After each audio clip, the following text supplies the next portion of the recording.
కొన్ని మాటలను ఈ మధ్యాహ్న సమయంలో మనం నేర్చుకున్నాం. మలాకీ గ్రంథంలో 4 అధ్యాయాలు ఉన్నాయి. 4 అధ్యాయాలలో 55 వచనాలు ఉన్నాయి. మలాకీ గ్రంథము మత్తయి సువార్తకు చాలా జ్ఞాపకాలు. దేవుడు ఇశ్రాయేలు మీద విసిగిపోయి ఇశ్రాయేలు విషయంలో దేవునికి కోపం వచ్చి మౌనంగా ఉన్నాడు. చాలా కాలం 300 సంవత్సరాలు మౌనంగా దేవుడు ఉండిపోయాడు. ఆ తరువాత మాట్లాడింది మొదటిగా ఎవరితో? మలాకీ గ్రంథములో మాట్లాడిన తర్వాత ఎవరితో మాట్లాడాడు దేవుడు? కన్య అయిన మరియతో మాట్లాడాడు. ఈ మధ్యకాలం అంతా మౌనంగా ఉన్నాడు దేవుడు మాట్లాడాడు. ఈ మలాకీ గ్రంథంలో దేవుడు ఎలాగ మాట్లాడుతూ ఉన్నాడో చూద్దాం. మనము ఏ విధంగా దేవుడిని ప్రశ్నిస్తూ ఉన్నాము, ఎలాగ దేవునికి ఎదురు తిరిగి వాదనాడుతూ ఉన్నామో, ఎలాగ దేవునితో మాట్లాడుతూ ఉన్నామో మనం చూస్తూ ఉంటే ఒక 10 విషయాలు ఈ మధ్యాహ్న సమయంలో తెలుసుకుందాం. మనము ఏ విషయంలో దేవునికి నమ్మకంగా ఉంటున్నామో, ఏ విషయంలో దేవుని మీద వాదనాడకుండా ఉన్నామో మనకి మనం పరిశీలన చేసుకున్నాం. మొదటి అధ్యాయం తీద్దాం. మలాకీ గ్రంథము 1వ అధ్యాయము. మలాకీ అనగా నా సేవకుడు అని అర్థము, అలాగే నా రాయబారి అని అర్థము. దేవుని సేవకుడు మలాకీ, దేవుని రాయబారి. ఈ మలాకీ గ్రంథము 1వ అధ్యాయము 2వ వచనంలో చూసినట్లయితే యెహోవా సెలవిచ్చినది ఏమనగా, నేను మీ ఎడల ప్రేమ చూపించి ఉన్నాను. అయితే దేవుడు అన్నాడు, నేను మీ ఎడల ప్రేమ చూపించి ఉన్నాను అన్నాడు దేవుడు. అయితే మనం ఏమంటా ఉన్నాం చూద్దాం. అయితే మీరు ఏ విషయమందు నీవు మా ఎడల ప్రేమ చూపించితివి అందురు. ఏశావు యాకోబునకు అన్న కాడా, అయితే నేను యాకోబును ప్రేమించితిని, ఇదే కదా యెహోవా వాక్కు. దేవుడు అంటూ ఉన్నాడు, నేను మిమ్మల్ని ప్రేమిస్తూ ఉన్నాను అంటూ ఉన్నాడు. మనమేమంటూ ఉన్నాం? నువ్వు ఏ విషయంలో మా ఎడల ప్రేమ చూపించావు, ఎక్కడ ప్రేమ చూపించావు అని మాట్లాడుతూ ఉన్నాం. ఎదురు తిరిగి వాదనాడుతూ ఉన్నాం దేవునితోటి. మనం కూడా చాలాసార్లు అంటాం కదా, నాకు దేవుడు ఏం చేశాడు, నేను దేవుడి దగ్గరికి రావడానికి నాకేం మేలు చేశాడు అంటాం. దేవుడు నీకేం చేయాలి? దేవుడు నిన్ను ప్రేమించడం లేదా? దేవుడు నిన్ను విడిచిపెట్టాడా?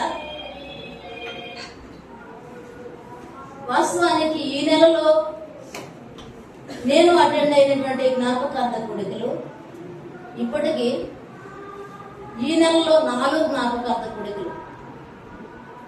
ఆ కూడికలు మనకు జరగలేదే, ఆదరణ కూడికలు మనకు జరగలేదే.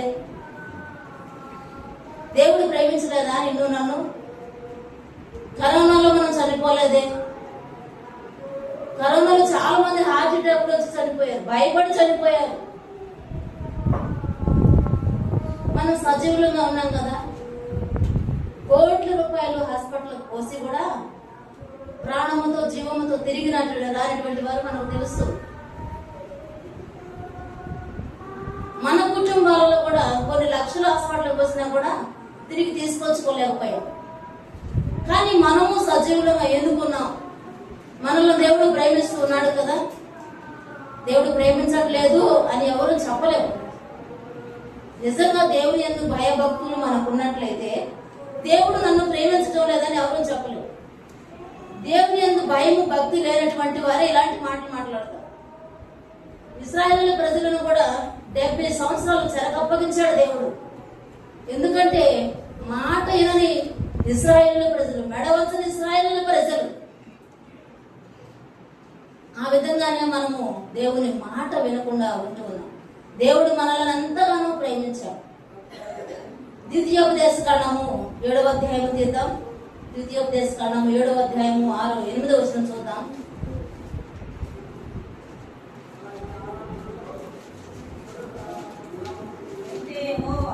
అయితే యెహోవా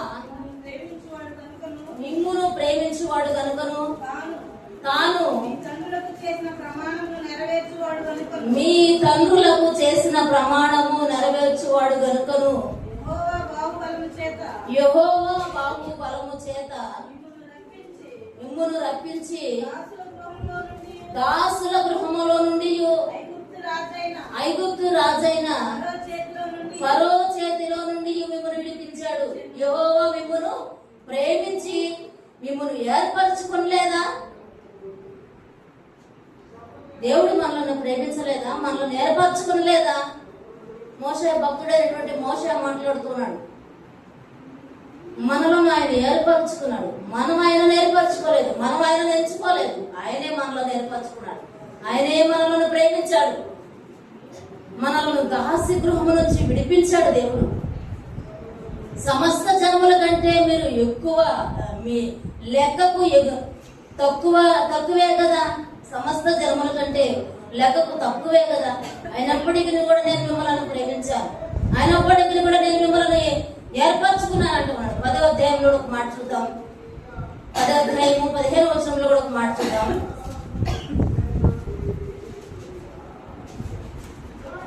అయితే యెహోవా మీ పితరులను ప్రేమించి వారి యందు ఆనందపడి సమస్త జనులలోనూ వారి సంతానమైన మిమ్మును నేటి వలె ఏర్పరచుకొని ఉన్నారు.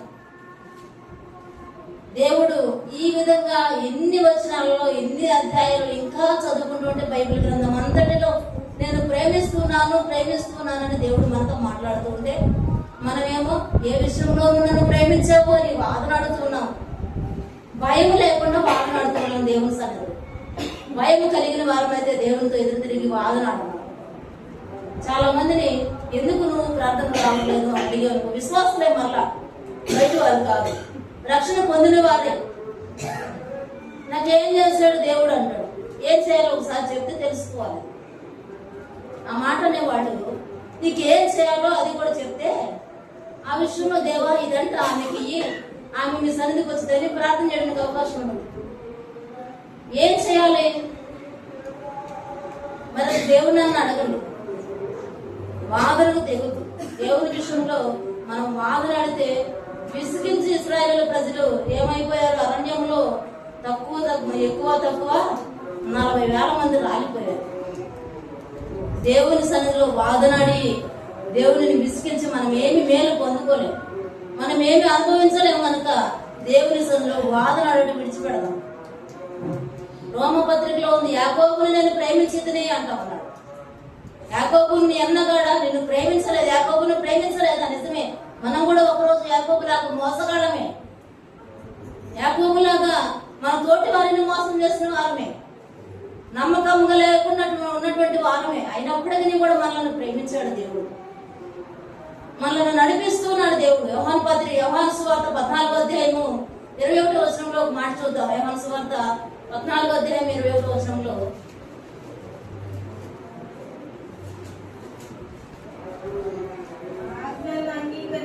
నా ఆజ్ఞలను అంగీకరించి వాటిని గైకొను వాడే నన్ను ప్రేమించేవాడు. ఏమంట? దేవుని ఆజ్ఞలను అంగీకరించాలి, గైకొనాలి, అప్పుడు దేవుని ప్రేమించిన వారం అవుతాం. దేవుడైతే మనల్ని ఎల్లప్పుడూ ప్రేమిస్తున్నాడు, మనం మాత్రం దేవుని ప్రేమించడం లేదు. దేవుని ప్రేమించే వరంగా ఉండాలంటే దేవుని ఆజ్ఞలను గైకొనాలి. దేవుని ఆజ్ఞలంటే దేవుడు మనకిచ్చిన ఈ పరిశుద్ధ గ్రంథాన్ని వింటున్నప్పుడు వాటిని ఆచరించి మనం నడుచుకోవాలి. విని మెట్లు దిగడంతో విడిచిపెట్టేవంటే వాటిని మనము ఆచరించిన వారం కాదు. మొదటిది మనము దేవునితో అంటున్నటువంటి మాట, నీవు నన్ను ప్రేమించితివా, ఏ విషయంలో ప్రేమించితివి అని వాదనాడేను. మొదటి మాట.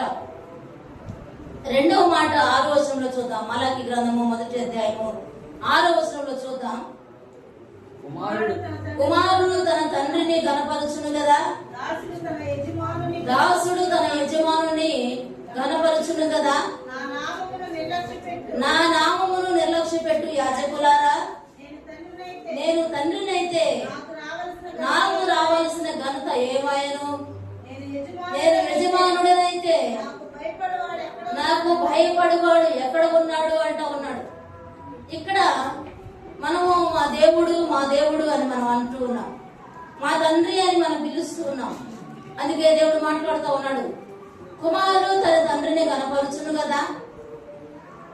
నా తండ్రి అని నువ్వు అంటూ ఉన్నావు, కుమారుడు తండ్రిని కనపరుస్తాడు కదా, మరి నువ్వు నన్ను ఎక్కడో కనపరుస్తూ ఉన్నావు అంటూ ఉన్నాడు. దాసుడు తన యజమానుని కనపరచును కదా, మరి నన్ను నువ్వు నిర్లక్ష్య పెడుతూ ఉన్నావే అంటూ ఉన్నాడు దేవుడు. మనము దేవుని నిర్లక్ష్య పెట్టే వరంగా ఉన్నాం. దేవుని కనపరచకుండా మనుషులను కనపరిచే వరంగా ఉన్నాం. మనుషులను ప్రేమించే వరంగా ఉన్నాం. అదే కదా 9 మంది కుష్ఠరోగులు చేసినటువంటి పని. తిరిగి వెళ్లి వాళ్ళ దేహాన్ని యాజకులకు కనపరచుకోవడానికి వెళ్ళారు. వాళ్ళు యాజకులను కనపరుస్తున్నారు కానీ స్వస్థపరిచిన దేవుని కనపరచడం లేదు. నేను మీకు తండ్రిని అయితే నాకు రావాల్సిన ఘనత ఏమైంది, ఎందుకు నన్ను కనపరచడం లేదు అని దేవుడు మనతో మాట్లాడుతున్నాడు. మనము మనుషులను కనపరచడం విడిచిపెడతాం, దేవుని కనపరచడం ఇప్పటి నుండి అలవర్చుకుందాం. మన జీవితాల్లో దేవుని మహిమపరచడం అలవర్చుకుందాం. దేవుని స్తుతిస్తూ ఉన్నాం, ఆరాధిస్తూ ఉన్నాం. నిజమైన ఆరాధన చేద్దాం, హృదయపూర్వకంగా దేవుని మహిమపరుద్దాం. అలాగే ఎందుకు చదువుకుంటూ వచ్చినట్లయితే 7వ వచనం చూద్దాం. 7వ వచనం, నా బలిపీఠము మీద అపవిత్రమైన భోజనమును మీరు అర్పించుచు ఏమి చేసి నిన్ను అపవిత్రపరిచితిమి అని మీరు అందరూ యెహోవా భోజనపు బల్లను నీచపరిచినందు చేతనే కదా గ్రుడ్డి దానిని తీసుకొని బలిగా అర్పించిన ఎడల అది దోషము కాదా? గుడ్డి దానినైనను రోగము గల దానినైనను అర్పించిన ఎడల అది దోషము కాదా అని దేవుడు మాట్లాడుతూ ఉన్నాడు. నా బలిపీఠం మీద అపవిత్రమైన భోజనమును మీరు పెడుతున్నారు అంటున్నాడు. నా బలను మీరు అపవిత్రపరుస్తున్నారు అంటూ ఉన్నాడు. మీరు గుడ్డి దారిని తెచ్చి బలి అర్పిస్తే అది దోషం కదా. మనం ఏం చేస్తాం, మంచివన్నీ మనం ఉంచుకొని ఈ వస్తువు ఇంకా పనికిరాదు, ఈ గొర్రె పిల్ల మనకి పనికిరాదు, ఈ పిల్లవాడు మనకి పనికిరాడు, వీడు చదవడు పెట్టడు, వీడికి చదువు లేదు, సందేహం లేదు, వీడికి జ్ఞానము లేదు, తెలివి లేదు, ఉద్యోగాన్ని సజ్జగాని పనికిరాడు, వీడిని సేవకుల అమలు తిప్పితే సరిపోతలే అనుకుంటాం. మనం దేవునికి బలర్పించేటప్పుడు, దేవునికి అర్పణలు అర్పించేటప్పుడు ఇంత పెద్ద తీసుకెళ్ళడం అవసరమా, ఏదో ఒక చిన్న తీసుకెళ్ళిస్తే సరిపోతలే అనుకుంటాం. ప్రథమ ఫలం ఇచ్చేటప్పుడు కూడా మంచిది ఎందుకు, ఏదో గుడ్డుదో ఇస్తే సరిపోయిందిలే అనుకుంటాం. అది దోషము కాదా అని దేవుడు మాట్లాడుతూ ఉన్నాడు. గుడ్డి దానిని మీరు అర్పిస్తా ఉన్నారు, కుంటి దానిని మీరు అర్పిస్తా ఉన్నారు, రోగము గల దానిని మీరు అర్పిస్తా ఉన్నారు అంటా ఉన్నారు. అది దోషము కాదా? మనం శ్రేష్టమైన వాటిని కోరుకుంటూ దేవునికి అపవిత్రమైన ఇస్తే, బలహీనమైనది ఇస్తే, పనికిరాని ఇస్తే అది దోషము కాదా? దేవునితో ప్రతి విషయంలో మాట్లాడుతున్నాం. పైపెచ్చు ఏమంటూ ఉన్నారు, మేము ఏ విషయంలో అపవిత్రం చేసితిమి అంటూ ఉన్నారు. నిన్ను అపవిత్రపరిచింది కాక, అయోగ్యమైనవి దేవునికి బలర్పించింది కాక, ఏ విషయంలో నిన్ను అపవిత్రపరిచితిమి, ఏ విషయంలో నిన్ను బాధ పెట్టాము అని మాట్లాడుతున్నారు ఇశ్రాయేలు ప్రజలు. ఆ విధంగా మనం ఉండకూడదు. ఒక పెద్దావిడ గొర్రె పిల్లకు బాగలేదని ప్రార్థన చేయించుకొని అది బాగుపడింది దేవుని కృపను బట్టి. దానిని విడిచిపెట్టి ఇంకొక గొర్రె పిల్లలు దేవస్థానం తీసుకొచ్చింది. ఇదేనంటమ్మా బాగుపడినట్టు, ఇది కాదు సేవకుడు సన్నిధిలో చెప్తా ఉంది దేవుని సన్నిధిలో, ఇది కాదు అయ్యారు, ఇది శ్రేష్టమైనది, అది బాగుపడింది, ఇంటి దగ్గర ఉంది, అది దేవునికి అర్పించకూడదు, బలహీనమైనది కదా, ఇది శ్రేష్టమైనది తీసుకొచ్చాను దేవుని కోసం అర్పణగా. అలాంటి శ్రేష్టమైనవి దేవుని సన్నిధిలో అర్పణగా అర్పిస్తూ ఉన్నాము. మనకి పనికిరాని అర్పిస్తూ ఉన్నామా ఆలోచన చేసుకోవాలి. ఒకటి, దేవునిని ఏమడుగుతున్నాం, నన్ను ఏ విషయంలో ప్రేమించావు అని అడుగుతూ ఉన్నాం. రెండవది, ఘనపరచడం లేదు. మన తండ్రి ఆయన, మన యాజకుడు ఆయన, ఆయనను మనం ఘనపరచడం లేదు. మూడవది, దోషము గల వాటిని మనం అర్పిస్తూ ఉన్నాం. శ్రేష్టమైనటువంటి వాటిని అర్పించే వాటిని వారంగా మనం ఉండాలి. మరి నాలుగవది, 2వ అధ్యాయము తీద్దాం. 2వ అధ్యాయము 10వ వచనము చూద్దాం. నాలుగవది, ఒక్క దేవుడే, మనకందరికీ ఒక్క తండ్రి, ఒక్క దేవుడు, తండ్రి ఒక్కడే కదా, ఒక్కడే మనలను సృష్టించాను కదా. ఇలాగుండగా ఒకరి ఎడల ఒకడు ద్రోహము చేయొచ్చు, మన పితరులతో చేయబడిన నిబంధనను మనమెందుకు తృణీకరించుచున్నాము? యూదావారు ద్రోహులైరి. ఇక్కడ తోటి వారిని తృణీకరించడం కనబడుతూ ఉంది. మన తండ్రి ఒక్కడే కదా, మనమందరము ఒక్క దేవుని పిల్లలమే, ఒక్క తండ్రి పిల్లలమే, సహోదరులమే. మనం దేవుని రక్తముతో కడగబడిన మనమందరమే సహోదరులము, ఒక్క తండ్రి పిల్లలము. అయితే మీరు ఒక్క తండ్రి పిల్లలే, కానీ మీరు ఒకరి విషయంలో ఒకరు ద్రోహము చేయించున్నారు. ద్రోహము చేయించా మన తోటి వారికి అన్యాయము చేయించా? ఆలోచన చేయాలి. మనం ఏం కోరుకోవాలి? తోటి వారు క్షేమంగా ఉండాలి, తోటి వారు సంతోషంగా ఉండాలి, మనము సంతోషంగా ఉండాలని కోరుకోవాలి. తోటి వారికి ద్రోహము చేసి దానిని కూడా మనం లాక్కోవాలి అనే ఆలోచన ఉండకూడదు. మనం అందరం ఒక్క తండ్రి పిల్లలమే, దేవుని పిల్లలము. మనము ఆయన రక్తముతో కడపడిన వారు. ద్రోహము చేసే మనసు మనకు ఉండడానికి వీల్లేదు, మోసము చేసే మనసు మనకు ఉండడానికి వీల్లేదు. మోసాన్ని మనం విడిచిపెడదాం. నిజంగా ఎంతగానో దేవుడు మనల్ని ప్రేమిస్తూ ఉన్నాడు. 11వ వచనం కూడా చూద్దాం. ఇశ్రాయేలీల మధ్య యెరూషలేములోనే ఏ క్రియలు జరిగించున్నవి? యూదావారు యెహోవాకు ప్రియమైన పరిశుద్ధ స్థలమును అపవిత్రపరచి అన్య దేవతా పిల్లలను పెళ్లి చేసుకున్నారు.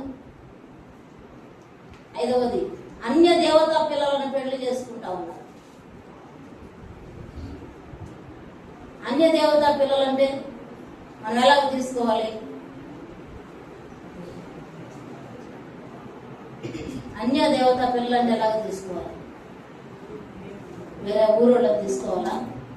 వేరే క్యాస్ట్ వాళ్ళని తీసుకోవాలా? లేకపోతే ఎలా తీసుకోవాలి?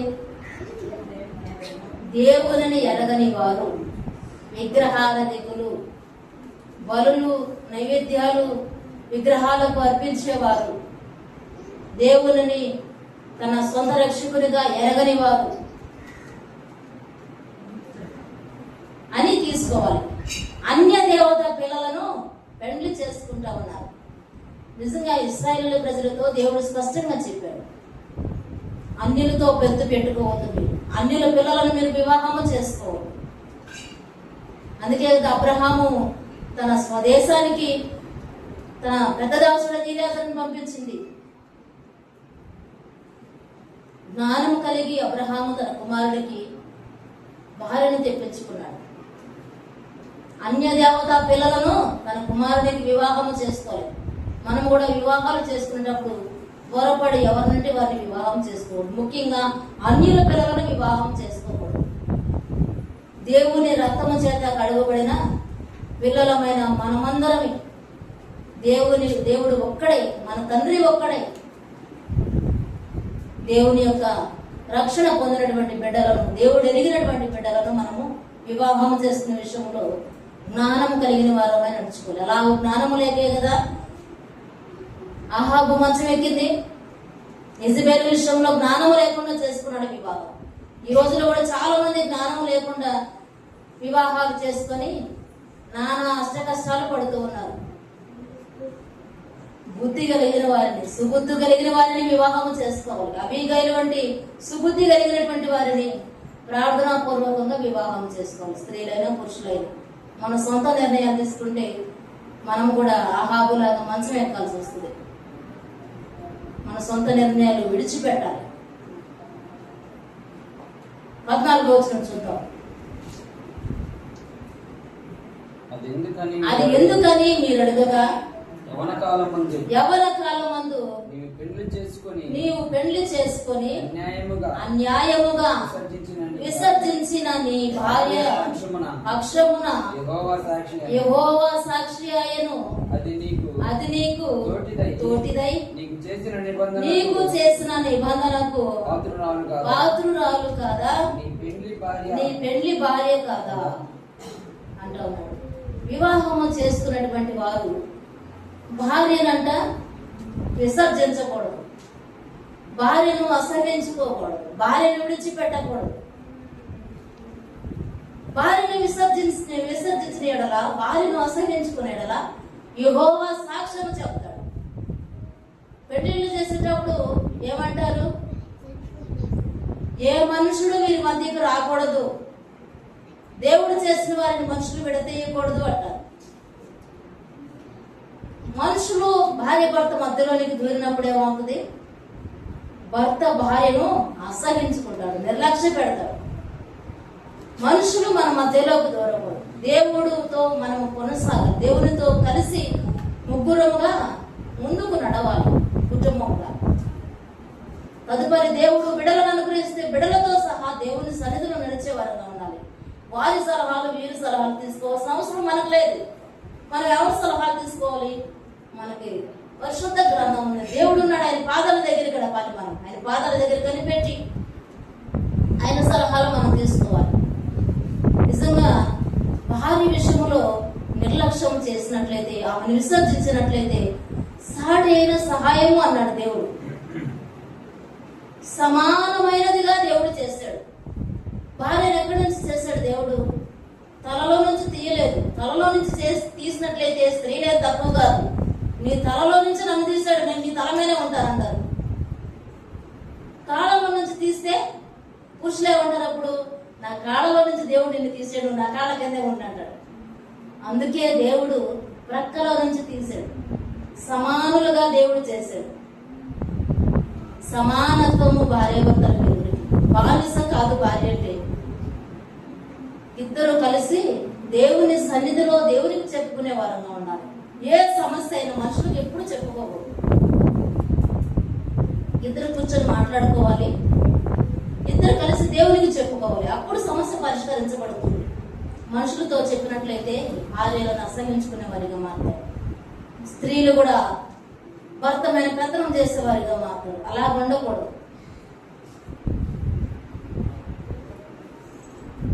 మన యవ్వన కాలపు భార్య విషయంలో శ్రద్ధ కలిగి జాగ్రత్త కలిగి నడుచుకోవాలి. 17వ వచనం చూద్దాం. మీ మాటల చేత మీరు యెహోవాను ఆయాస పెట్టుచు దేని చేత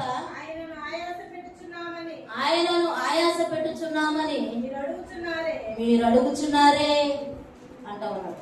దేవునికి స్తోత్రం. హల్లెలూయా, హల్లెలూయా.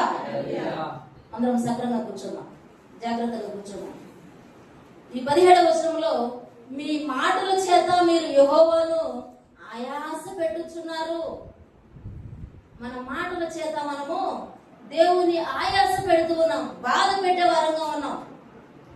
ఎలాగ మాట్లాడాలి? మన మాటలు ఏ విధంగా ఉండాలి? మన మాటలు ఉప్పి వేసినట్లు కృపాసహితంగా రుచికరమైన మాటలుగా ఉండాలి. దేవుని మహిమపరిచే మాటలుగా ఉండాలి. అలాగే కాకుండా మన ఇష్టం వచ్చినట్టు మాట్లాడుతూ దేవుని ఆయాస పెడుతూ అంటూ ఉన్నాం. మళ్ళా ఏ విషయంలో నేను ఆయాస పెడుతున్నాను అంటా ఉన్నాం. మన దేహము దేవుని ఆలయమై ఉన్నదని మీరు ఎదురా అని భక్తుడు మాట్లాడుతాడు. మన దేహము మనది కాదు. మన ఇష్టం వచ్చినట్టు మనం మాట్లాడడానికి నోరు మనది కాదు. మనకి దేవుడు ఎందుకు నోరిచ్చాడు? దేవుని స్తుతించడానికి నోరిచ్చాడు. మనకి అన్ని పనులు సక్రమంగా ఉన్నప్పుడే మనం సక్రమంగా మాట్లాడగలుగుతాం. పళ్ళు ఓడబీకడనుకో దేవుడు, అప్పుడేం మాట్లాడతాం? మన మాట మనకే అర్థం కాదు. దేవుడు పళ్ళు ఓడబీకకుండా ఉండాలంటే సక్రంగా మాట్లాడాలి. మన మాట దేవుని ఆయాస పెట్టే విధంగా మాట్లాడకూడదు. మనము పలికే ప్రతి వ్యర్థమైన మాటకు దేవునికి లెక్క అప్పగించాలి. మనం లొడ వాగేయడం కాదు ఏది పెడుతుంది. మన ఇష్టం వచ్చినట్లు మాట్లాడకూడదు. ప్రతి మాటకి దేవుని సన్నిధిలో లెక్క అప్పగించాలి. దేవుడు ఆయాస పడతా ఉన్నాడు మన మాటలను బట్టి. దేవుని ఆయాస పెట్టే వరంగా ఉన్నామేమో మనం చూసుకోవాలి. మన మాటలు కొద్దిగా ఉండాలి, జాగ్రత్త కలిగి మాట్లాడాలి, జ్ఞానము కలిగి ఉపదేశము చేయాలి మనం. అంతేకాని మన ఇష్టం వచ్చినట్టు మనము మాట్లాడడానికి వీల్లేదు. 3వ అధ్యాయము 2వ వచనం చూద్దాం. 3వ అధ్యాయము 2వ వచనం చూద్దాం. అయితే ఆయన వచ్చి దినమును ఎవరు సహింపగలరు? ఆయన అగుపడగా ఎవరు ఓర్వగలరు? ఆయన కంసాలి అగ్ని వంటి వాడు. 5వ వచనం చూద్దాం. 5వ వచనం. తీర్పు తీర్చుటకై నేను మీ యొద్దకు రాగా చిల్లంగి వాండ్ర మీదను వ్యభిచారుల మీదను అప్రమాణికుల మీదను నాకు భయపడక వారి కూలి విషయంలో ఇక్కడ కొన్ని మాటలు మనకు కనబడతా ఉన్నాయి. చిల్లంగి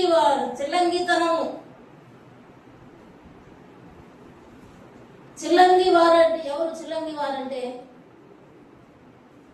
సోది చెప్పేవారు, పంచాంగాలు చెప్పేవారు, ఇంకేమంటారు వాళ్ళని? చిల్లంగి మాటలు. మనకు అవసరం లేదు.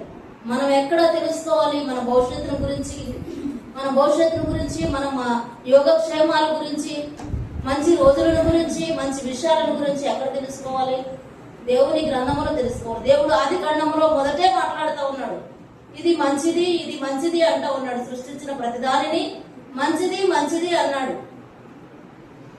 మనమేమో ఇది మంచిది కాదు, ఈ రోజు మంచిది కాదు, ఈ రోజులో మనం ఏం చేయకూడదు అంటూ ఉంటాం. దేవుడు ఇది వద్దు అంటే మనం అదే చేయడానికి ట్రై చేస్తూ ఉంటాం. చిల్లంగితనము మనలో ఉండకూడదు. అన్యులు చేసినట్లుగా మనం చేయకూడదు. బహుశా అన్యులు ఏమేం చేస్తారు అవన్నీ మనం చేస్తా ఉన్నాం. దేవుని పిల్లలు మనలో ఏదైనా ప్రత్యేకత కనబడతా ఉందా అని ఆలోచన చేస్తే మనలో ఏ ప్రత్యేకత లేదు. మనలో ఉన్న ప్రత్యేకత ఏమన్నా ఉందంటే ఆ స్టిక్కర్ బొట్టు పెట్టుకోకుండా ఉండటం మాత్రమే ప్రత్యేకత మనలో కనబడుతుంది. అది ఒక్కటే కనబడుతుంది మనలో. మన మాటలు కానీ, మన పనులు కానీ, మన ప్రవర్తన కానీ ప్రతిదీ అన్యులతో సమానంగా మనం ముందుకెడుతున్నాం.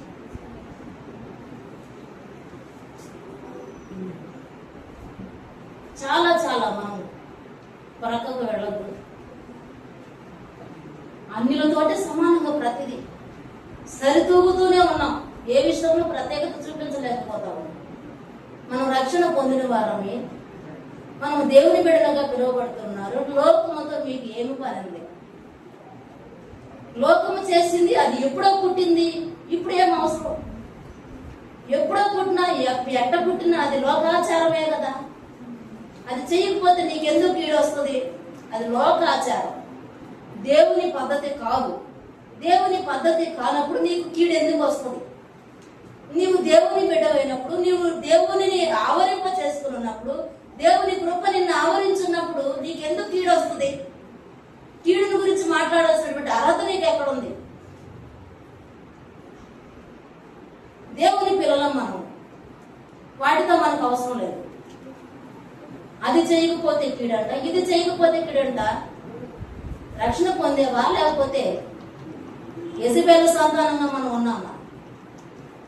వాటితో మనకి అవసరం లేదు. వ్యభిచారులంగా మనం ప్రవర్తించకూడదు. మన భర్త ఎవరున్నారు? మనల్ని సృష్టించిన వాడు మనకు భర్త అయినాడు. మనల్ని భరించేవాడు మనకు భర్త అయినాడు. దేవుని విడిచిపెట్టి చిల్లంగి పనులు మనం చేయకూడదు. దేవుని కృపతో మనము ఆవరించబడి ఉండాలి. 6వ వచనం చూద్దాం. యెహోవానైన నేను మార్పు లేని వాడను గనుక యాకోబు సంతతి వారైన మీరు లయము కాలేదు. మనం ఇంకా లయము కాకుండా దేవుడు మనల్ని తన కృపలో భద్రపరిచి నడిపిస్తూ ఉన్నాడు. 8వ వచనం చూద్దాం. మానవుడు దేవుని యొద్ద దొంగిలినా అయితే మీరు నా యొద్ద దొంగిలితిరి. దేని విషయంలో మేము నీ యొద్ద దొంగిలితిమి మేము నీ యొద్ద దొంగిలితిమి అని మీరందరూ 10వ భాగమును 10వ భాగమును ప్రతిష్టార్పణములను ఇయ్యక దొంగిలితిరి. ఈ జనులందరూ నా యొద్ద దొంగిలించుచూనే ఉన్నారు. మీరు శాపగ్రస్తులై ఉన్నారు. ఈ మాటలు చూసారా, గమనించారా? ఇక్కడ కూడా వాదనాడతాను ఉన్నాం దేవుడితో. ఏం వాదనాడుతూ ఉన్నాం? నీ దగ్గర మేమేం దొంగిలిస్తూ ఉన్నామయ్యా, నీది మేమేం తీసుకుంటూ ఉన్నామయ్యా అని తిరిగి వాదనాడుతూ ఉన్నాం. మానవుడు దేవుని యొక్క దొంగిలించుచున్నాడు.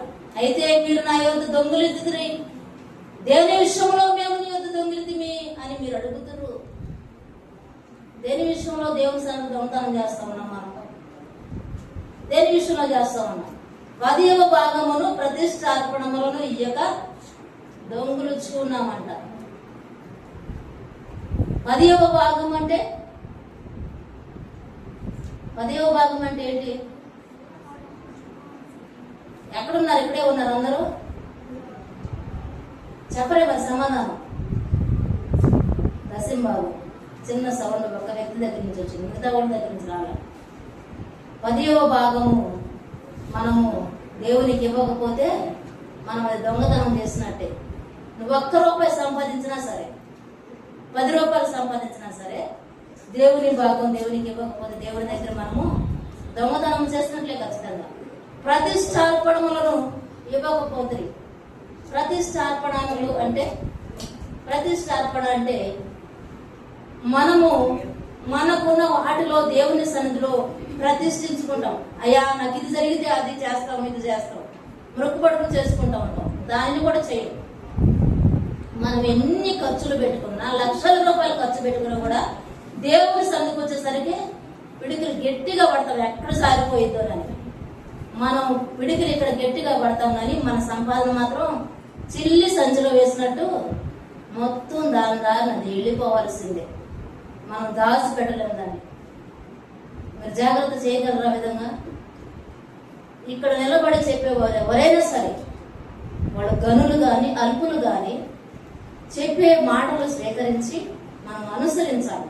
నేను చాలా నేర్చుకున్న దేవుని సన్నిధిలో, అంటే చాలా కాదు, కొంత నా అనుభవంలో నేర్చుకున్నాను. ఆయన పని మనం చేసేటప్పుడు దాని యొక్క ప్రతిఫలం మనం ఖచ్చితంగా చూడగలుగుతాం. నేను చూస్తూ ఉన్నా.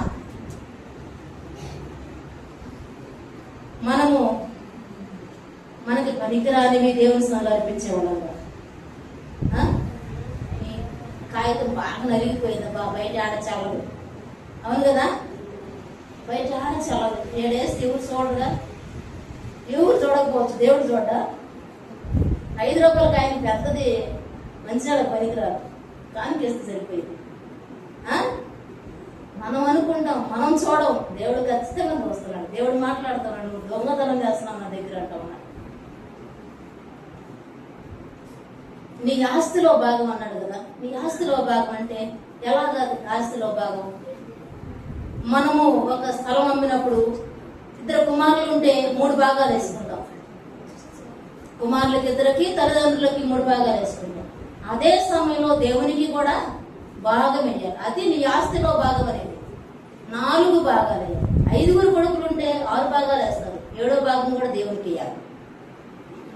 నీ ఇంటి విషయంలో ఎన్ని భాగాలు వేస్తున్నావో దేవునికి ఇవ్వాలి. అపోస్తులు పాదాల దగ్గర పెట్టారు శిష్యులు. అప్పటి రోజుల్లో వాళ్ళు ఏది అమ్మైనా తెచ్చి అపోస్తులు పాదాల దగ్గర పెట్టారు. మనం అమ్మమని దేవుడు చెప్పట్లా, మన ఆస్తిలో భాగాన్ని దేవునికి ఇవ్వడం అంటే అలాగే. కానీ కనీసం 10వ వంతు కూడా తీసాను పోవాలి మనకు లేవు.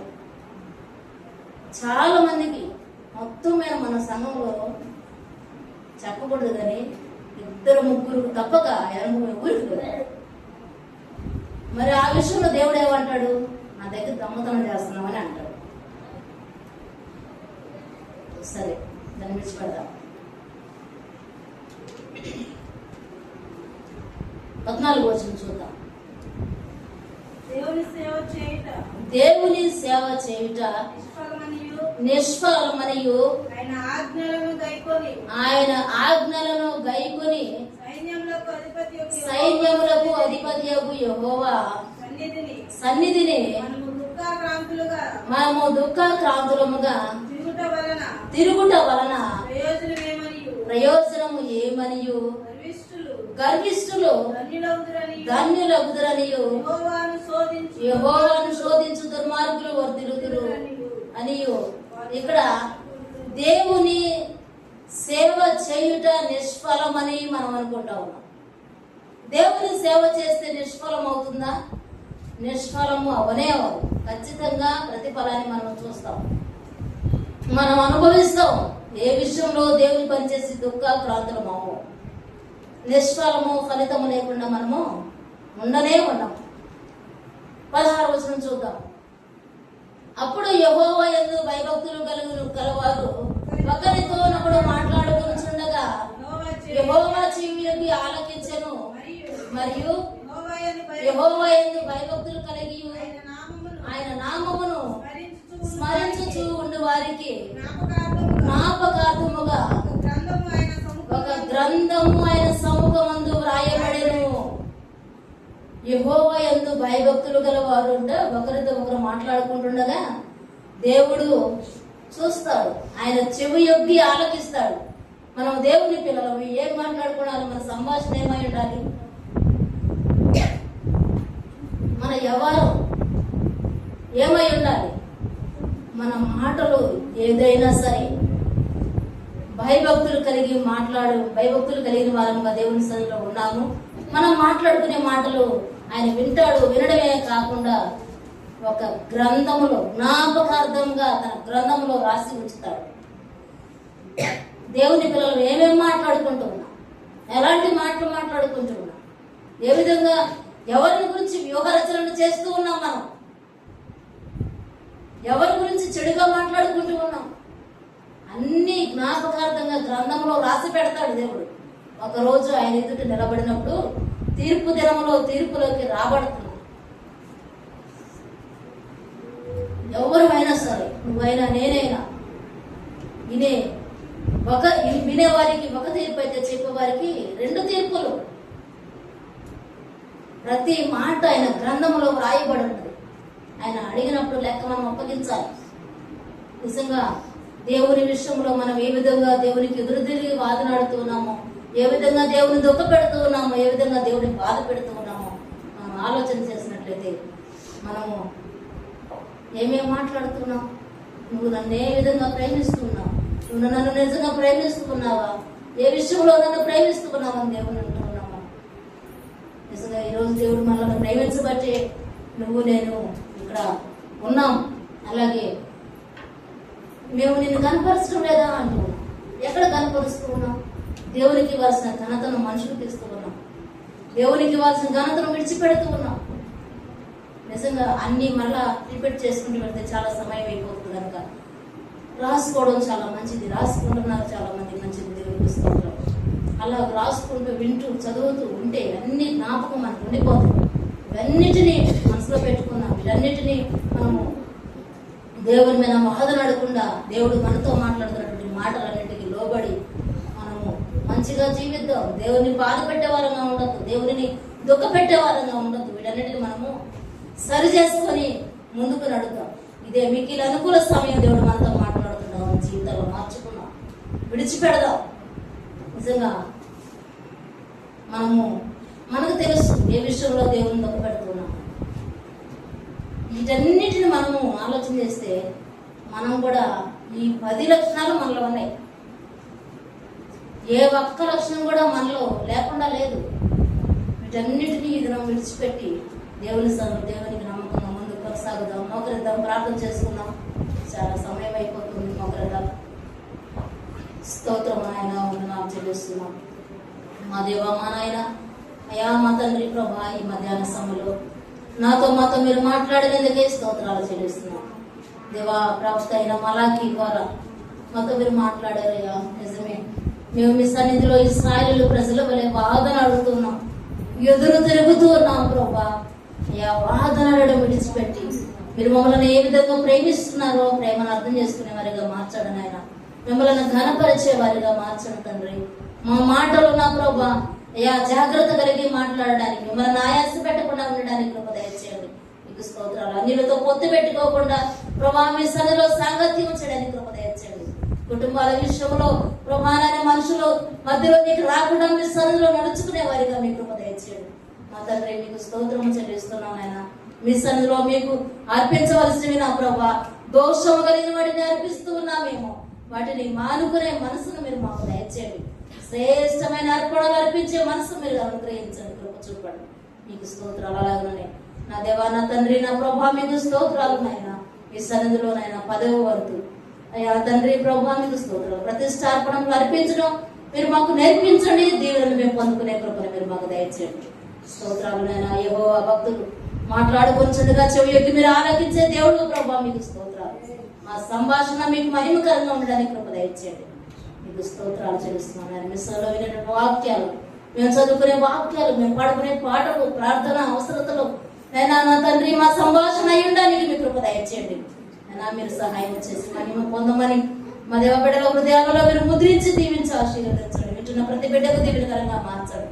శబ్దం ద్వారా ప్రతి బిడ్డకు దీవెనకరంగా మార్చి సహాయం చేయమని మీరు అక్కడికి మమ్మల్ని సిద్ధపరిచి కృప చూపి నడిపించమని యేసు క్రీస్తు వారి అతి శ్రేష్టమైన నామములో ప్రార్థించి స్తుతించి వేడుకుంటున్నాము తండ్రి. ఆమేన్.